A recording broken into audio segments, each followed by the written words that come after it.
जी तो अस्सलाम वालेकुम स्टूडेंट्स। आज का जो हमारा चैप्टर है वो बेसिकली है कि ये हमने सेट्स को कैसे सॉल्व करना होता है। ठीक है, सेट ये चीज़ होती है। अब हमने इसको सॉल्व कैसे करना है, पहली वीडियो में मैंने आपको इसका इंट्रोडक्शन करवाया, इसके ऑपरेशंस के बारे में पढ़ाया।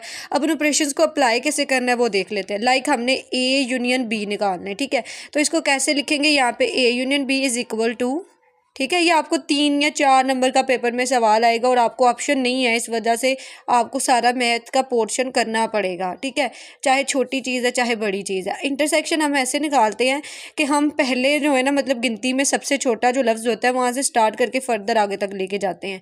तो यहाँ पे गिनती में सबसे छोटा 1 है, फिर 2 है, फिर 3 है, दोनों सेट के अंदर से। अब मैंने 3 2 बार नहीं लिखना, मैंने एक बार ही लिखना है। क्यों? क्योंकि ये एक रूल है कि जो चीज़ें है 2 बार है उसको आप एक बार ही लिखेंगे, फिर 4 है, फिर 5 है, और इस तरह से यहाँ तक ये सेट कंप्लीट हो जाता है। ये इसका इंटरसेक्शन जो है ना, यूनियन निकालने का तरीका है। अब हमने इसका इंटरसेक्शन निकालना है। तो इंटरसेक्शन कैसे निकलता है, हम इन दोनों अदाद को इकट्ठा लिख देंगे और हम क्या करेंगे कि इनका जी इंटरसेक्शन हमने निकालना है। तो इंटरसेक्शन निकालने के लिए हम क्या करेंगे कि जो इनमें सेम चीज़ है ना वो लिखेंगे। अब दोनों में सेम क्या है, 3 है। अगर 4 होता तो वो भी लिखते, 5 होता तो वो भी लिखते, लेकिन अभी सिर्फ इनके पास जो है वो 3 है, यानी जो सेम थिंग है दोनों के पास वो हम लिख देते हैं। अब हमने निकालना है a माइनस बी, तो वो कैसे निकलेगा। a माइनस बी निकालने का तरीक़ाकार ये होता है कि a के जितने भी डिजिट है ना वो हमने कोशिश करनी है कि b के अंदर ना हो। ठीक है, अब मैं इसको सॉल्व करती हूँ। अब इसमें ये होगा कि देखिए एक में जो है एक भी इसमें नहीं है तो ये भी आ जाएगा, फिर दो भी इसमें नहीं है, ये भी आ जाएगा। 3 मौजूद है इसलिए हम 3 नहीं लगाएंगे। अब b माइनस ए भी इसी रूल के तहत निकलेगा। उसमें भी हम क्या करेंगे, पहले इन तमाम डिजिट्स को लिख लेंगे और फिर क्या करेंगे, इसको हम जो है जी इस तरह से माइनस कर लेंगे। सॉरी, ये मैंने पहले इसको लिख दिया, ये गलत हो जाएगा। पहले b लिखेंगे हम, पहले हम बी लिखेंगे फिर हम ए लिखेंगे। ठीक है, हमने इस तरह से इनको लिख लिया। अब हम क्या करेंगे कि ये देखेंगे कि बी के जो डिजिट्स हैं वो ए में ना आते हों। तो बी के डिजिट जो 3 है वो आता है, बाकी 4 और 5 नहीं आते।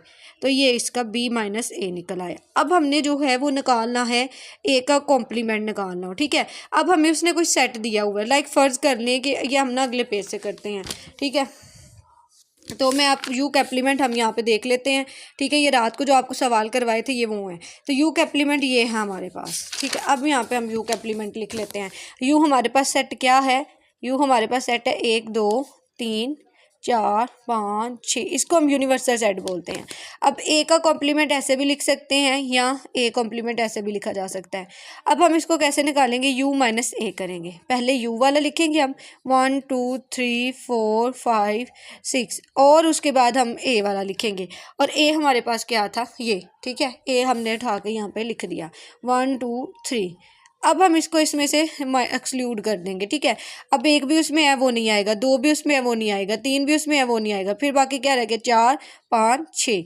तो ये जी ए का कॉम्प्लीमेंट निकल आया। ठीक है, इस तरह से ए का कॉम्प्लीमेंट निकालता है। इसी तरह से बी का कॉम्प्लीमेंट निकालना है कि यहाँ पे बी लिखना है और बी का नंबर लिखना है, और फिर जो अदद जो इसमें होंगे ना कॉम्प्लीमेंट के यू के ए बी में, वो आप नहीं लिखेंगे। ठीक है, इस तरह से ये निकलता है। अब हम डी मार्गन्स लॉ की तरफ चलते हैं, उनको कैसे सॉल्व